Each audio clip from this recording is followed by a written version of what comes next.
Hello folks, welcome back to my YouTube channel. From time to time, I go through Reddit questions specifically tailored towards fitness. If you are new here, how's it going? My name is Murphy, I am a fitness coach, and if you're someone who's already subscribed, how's it going? Welcome back again. If you yourself have a question that needs answering, which is specifically towards fitness, I hope, then leave it in the comments below and I can get back to it in the next Reddit video. Let's get comfortable. First question. Started my gym journey and have been going 2 times a week, and the last couple of weeks, is it bad to prioritize strength training as I get more and more comfortable at the gym before adding that third day to do cardio? I have gym anxiety that is slowly easing up, but I'm nervous if I add too many days at once. I'll overwhelm myself and I won't stick to it. Right now, I go to the gym twice a week and I do 1 day of upper body and 1 day of lower body without any structured cardio. To answer the question, no, you shouldn't feel bad for prioritizing strength training. If anything, you should take advantage and optimize it to the best of your abilities because it is something that is needed to promote hypertrophy, muscle hypertrophy, and keep you healthy. Now, I must commend that you stated that you've been going 2 times a week for the last couple of weeks, which is pretty good. The main part when it comes to fitness is being consistent. Don't try to overdo it because that's when people spiral, like you said, and they end up just falling off the cliff. And yes, if comfortable, feel free to add cardio. There's nothing wrong with adding it in as long as you maybe space them out so at least you feel like you have energy to do it during the week. I'm assuming you're doing back-to-back strength work because that's what's best suited for you for your work schedule, I'm assuming. If not, then space them out. It'll probably make it more easier to be consistent that way. If you feel like you want to definitely add some cardio and without feeling overwhelmed, then keep it simple on the third day. Maybe go to the gym, go on a treadmill or a bike, any cardiovascular machine, and maybe do 10 minutes and then go home. Just keep it easy where even on your worst days you are able to even show up and do the same thing. And then maybe after a few more weeks you can increase it, make it more interval based. Just try to be consistent. That's the whole point. Start easy with things that you know you can stick to and then increase the intensity over time and challenge yourself. Hope that helps. Next question. I'm currently just a little underweight, 2 kilograms. Before this, I was a bit more underweight. Weighed 4 kilograms less than now for around 2 years due to appetite issues. Have since bulked very slowly. However, during this whole time, I've actually been able to put on a lot of strength and now lift more than many of my friends at a higher weight. My question is, if I were to continue lifting the exact same weight and continue to bulk, would I still gain any fat? I just don't understand how, even with much less muscle mass due to literally being underweight, I could still gain a lot of strength and lift more than people with more muscle tissue. Or would I somehow gain muscle now that my body is getting proper fuel? It just seems like I screwed myself over since I have to lift more, so now work harder just to get the same amount of muscle. Okay, yes, you are bound to gain some fat. The amount that you gain is all based on how well and diligent you are with your food.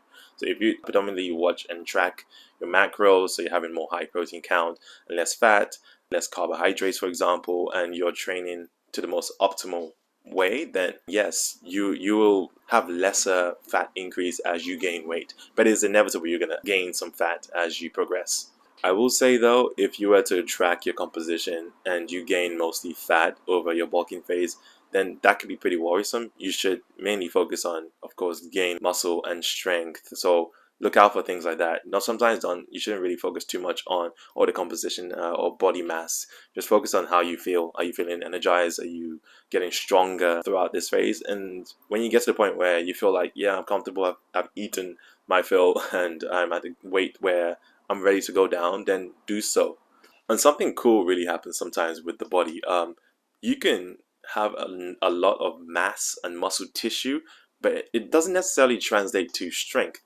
It's all about how your body actually recruits the muscle to work together to produce strength. So sometimes people can have muscle for show, aka probably me, who most of the time doesn't really necessarily translate to very crazy muscle and power production. So you can have someone who weighs less than me, but has been able to teach their body to produce and recruit more muscle fibers in order to perform a particular exercise. And the thing too is lifting is very skill based. So the more you practice a lift, the better skilled you are at that lift. So the more efficient you'll be able to move that weight. And because of that, you get stronger and you just get more efficient at doing that lift. Towards that latter end of the question, do you need to work harder to keep the muscle? No, not really. Sometimes if you build your muscle to that mass and level, sometimes it doesn't take that much effort just to maintain. You can even half your training. As long as you're targeting pieces of those muscle groups, you're fine to actually keep and maintain the muscle, and you're eating the same amount, you're fine. Let's hop on to the next question, shall we? When doing pistol squats or single leg bridges, would you rest before doing the other side, or train the left and right in a row? To keep the answer simple, no. You don't need to rest. You can go straight to the other leg. Now, it just depends on how intense that exercise is towards the individual. So if I'm doing unilateral overhead presses and the weight is significantly very heavy for me and the volume just feels like a lot for my body and it's draining, once I finish that one arm, I can rest for like, let's say 10 to 30 seconds, and then I could do the other side, and that's just as fine. But if the exercise is relatively easy, I find no need to rest. Just knock out the other side and finish your set and rest then. But I will say, when it comes to unilateral work, it is always in your best interest to start with the weaker side first. So that dictates how that whole set will be performed. So if your weaker side is, let's say you're doing pistol squat with your left leg, my left leg is the weaker side, I will try to do 10 reps with that leg with all the intensity, the tempo with that leg, and I will try to do the same with my right leg because my right leg is the strongest one. So my left leg would always dictate how much my right leg does. And that will conclude this video. If you also want to give some input on some of the questions that were provided and you have your version of the answers, leave them below and I will have a look. And if you have your questions related to fitness in mind, leave them in the comments below and I will be sure to go through them in the next Reddit video. I appreciate you watching and I will see you guys next time. Peace.